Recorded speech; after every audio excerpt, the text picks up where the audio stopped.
thank you to PQube, Trigger, Arc System Works, and A+ Games for sending us a review code.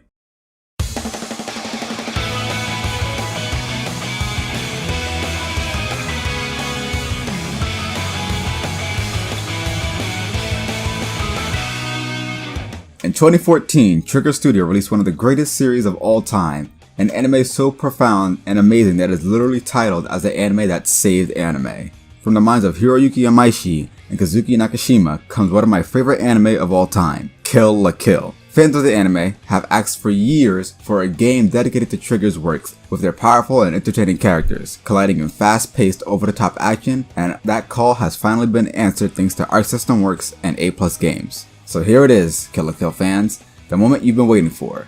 Join me as I dive into the world of Kill la Kill and a 3D anime arena fighter game, Kill la Kill the Game.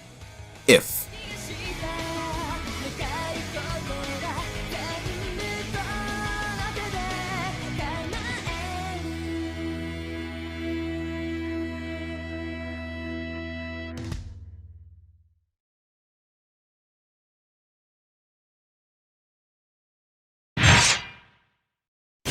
Kill la Kill, the anime, focuses on the story of Riko Matoi, on a search full of vengeance to find her father's murderer and the other half of the scissor blade, the half of a weapon left inside his body. Her search leads her to Honnouji Academy and its student council president, Sasuke Kyuin. After being bested, she returns home and finds a sentient sailor uniform known as a Kamui by the name of Senketsu. With Ryuko and Senketsu synchronized, the two prepare for battle to fight for vengeance and to throw Sasuke Kyuin off her throne.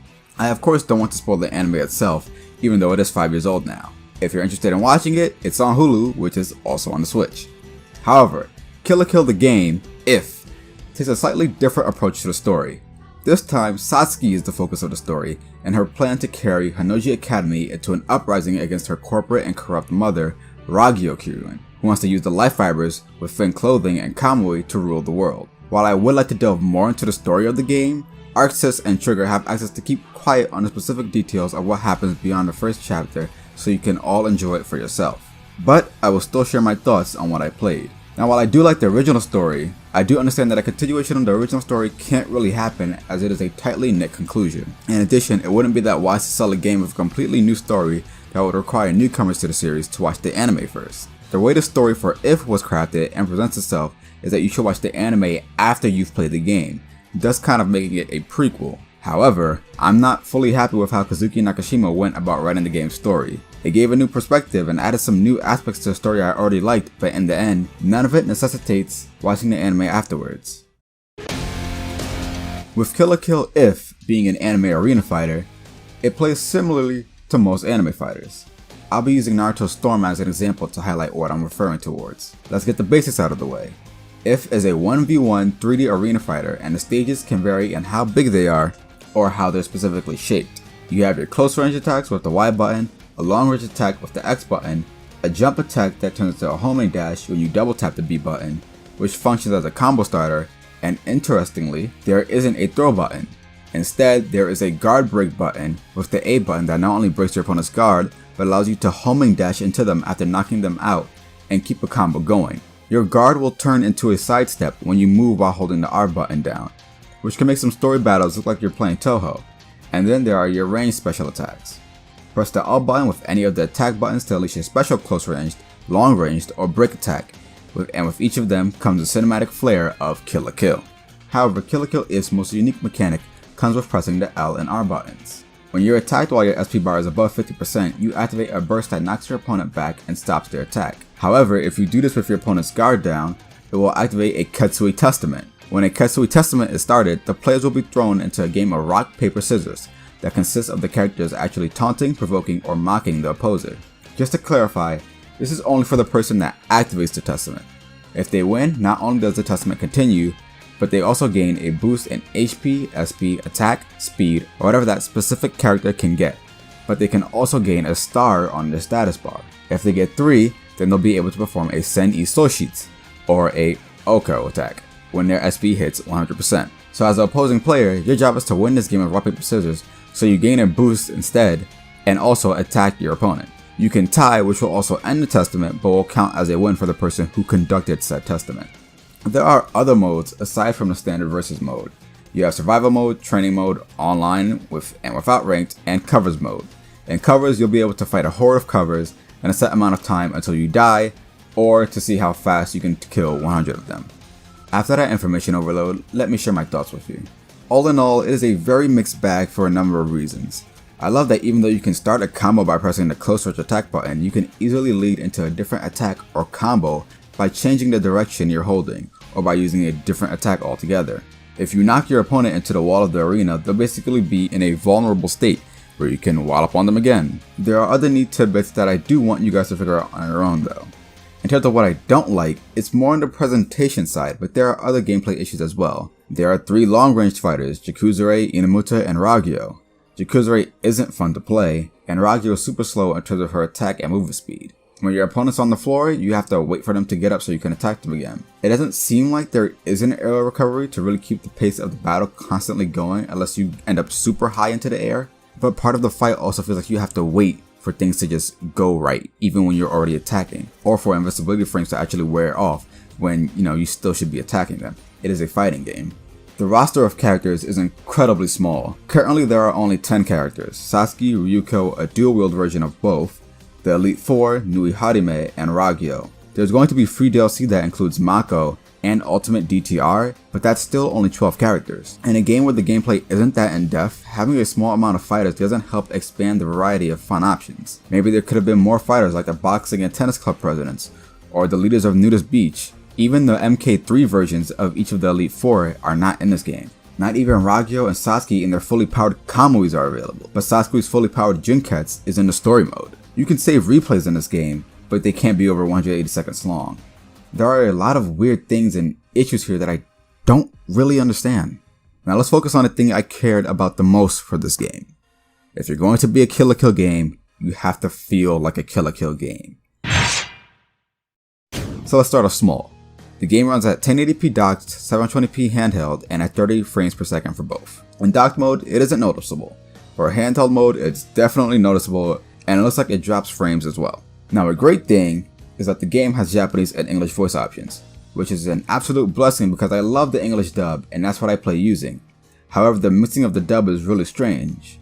Now for anime, they work to fit what the characters are saying with their mouth movements as best as possible. For this game, that clearly wasn't considered because the voices aren't synced with the lips and characters cut each other off or themselves off. Nui Harime vs. Uzu Sanagayama. Get ready. Let the battle begin. Loading times aren't that long, but you'll feel like it's been 1 minute.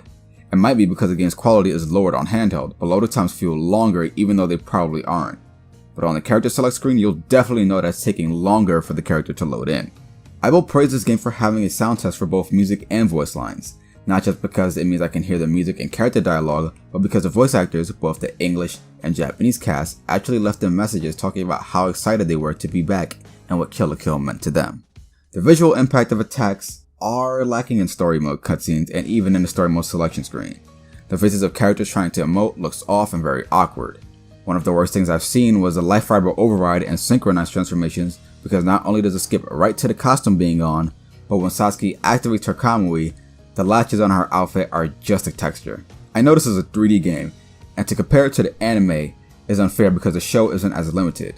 But at least Naruto Ultimate Ninja Storm looks like what it's based on 90% of the time. If you're adapting an anime to a game, the most important part is that it keeps the substance of what makes the anime so special. Of course, you can't focusly over on squad stretching and dynamic sequences that were in the anime. It's just a game story mode that will only be seen once. But when I'm thinking, is this a face Ryuko would actually make? Or does this look like Ryuko? There's an issue.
I'll never wear you again. I said it earlier, and I'll say it again. I love Kill la Kill. And when the news came out that Arc System was working on a Kill la Kill game, of course I was excited. Have you seen Guilty Gear Xrd and Dragon Ball FighterZ? But this isn't an Arc System game. It's just an Arc Sys published game. And being a publisher didn't mean much this time around.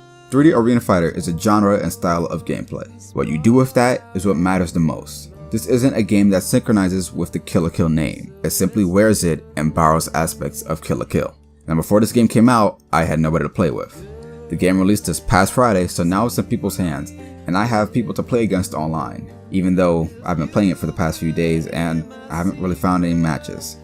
Except like 2. Here I come! 30 seconds left. Be gone! You defied my predictions.